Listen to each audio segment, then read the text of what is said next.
विश्लेषण को समझने के लिए आपको भारत की डिफेंस रिसर्च एजेंसी डीआरडीओ से जुड़ी एक बड़ी खबर बहुत ही ध्यान से देखनी चाहिए। डीआरडीओ जल्द ही हाइपरसोनिक मिसाइल का परीक्षण करने जा रहा है। यह मिसाइल टेस्ट डीआरडीओ के प्रोजेक्ट विष्णु के तहत किया जाएगा। जिस हाइपरसोनिक मिसाइल का परीक्षण किया जाएगा उसकी रेंज तकरीबन 1500 किलोमीटर होगी और इस मिसाइल की गति 8 मैक यानी आवाज से 8 गुना ज्यादा होगी। इस मिसाइल पर पारंपरिक विस्फोटकों के साथ साथ 1000 किलोग्राम तक का एटमी विस्फोटक भी लिया जा सकता है। इस मिसाइल के इंजन का टेस्ट पूरा हो चुका है और अब मिसाइल के परीक्षण की तैयारियां की जा रही हैं। 1500 किलोमीटर की रेंज का मतलब साफ है, इस हाइपरसोनिक मिसाइल से पाकिस्तान के किसी भी सैन्य या आतंकी अड्डे को निशाना बनाया जा सकेगा। इस मिसाइल टेस्ट पर पाकिस्तानियों की भी नजर होगी, क्योंकि जो पाकिस्तानी एयर डिफेंस यानी हवाई रक्षा प्रणाली ब्रह्मोस को नहीं रोक पाई थी, वो एयर डिफेंस हाइपरसोनिक मिसाइल को कैसे रोक लेगा। हाइपरसोनिक मिसाइल के साथ साथ भारत एक और सामरिक क्षमता को जल्द हासिल करने जा रहा है। अब हम आपको इस शाहकार के बारे में बताने जा रहे हैं। भारतीय नेवी को जल्द ही अभिमन्यु ड्रोन से लैस किया जाएगा।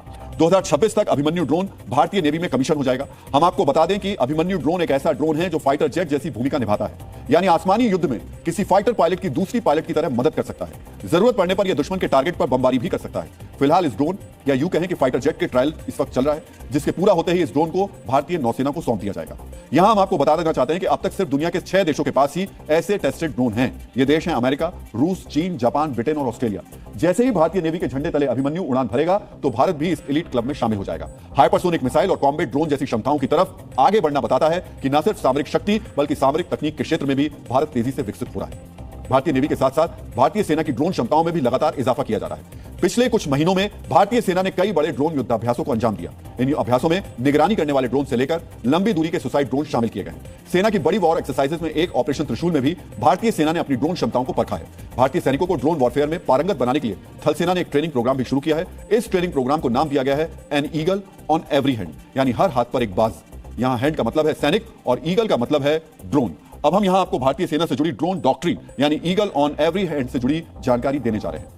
इस अभियान का पहला मकसद है हर सैनिक तक ड्रोन वॉरफेयर की ट्रेनिंग पहुंचाना, चाहे फिर वो कोई अफसर हो या जवान, सबको अपने हथियारों की तरह ड्रोन चलाने की ट्रेनिंग दी जाएगी। इस डॉक्ट्रिन का दूसरा बड़ा मकसद है जरूरत के हिसाब से ड्रोन्स का एकीकरण। इसका मतलब है सेना की कोई भी यूनिट हालात के मुताबिक निगरानी या अटैक ड्रोन्स को कामयाबी के साथ इस्तेमाल कर पाए। इसके साथ साथ रक्षा मंत्रालय की योजनाओं में भारत में ही ड्रोन्स का निर्माण भी शामिल है, ताकि भविष्य के युद्ध के हथियार यानी ड्रोन्स के लिए भारत को दूसरे देशों पर निर्भर न रहना पड़े। यानी ड्रोन्स के क्षेत्र में भारतीय सेना अग्रणी और आत्मनिर्भर दोनों बनना चाहती है। डीएनए मित्रों, किसी भी सेना के लिए जरूरी है कि वो वक्त और चुनौतियों के हिसाब से खुद में बदलाव करे। आधुनिकीकरण के इसी रास्ते पर भारतीय सेना भी तेजी से आगे बढ़ रही है। इसी आधुनिकीकरण को लेकर फ्रांस के शासक और सैन्य इतिहास के महान सेनापतियों में गिने जाने वाले नेपोलियन बोनापार्ट ने अपने सैनिकों को एक सबक दिया था।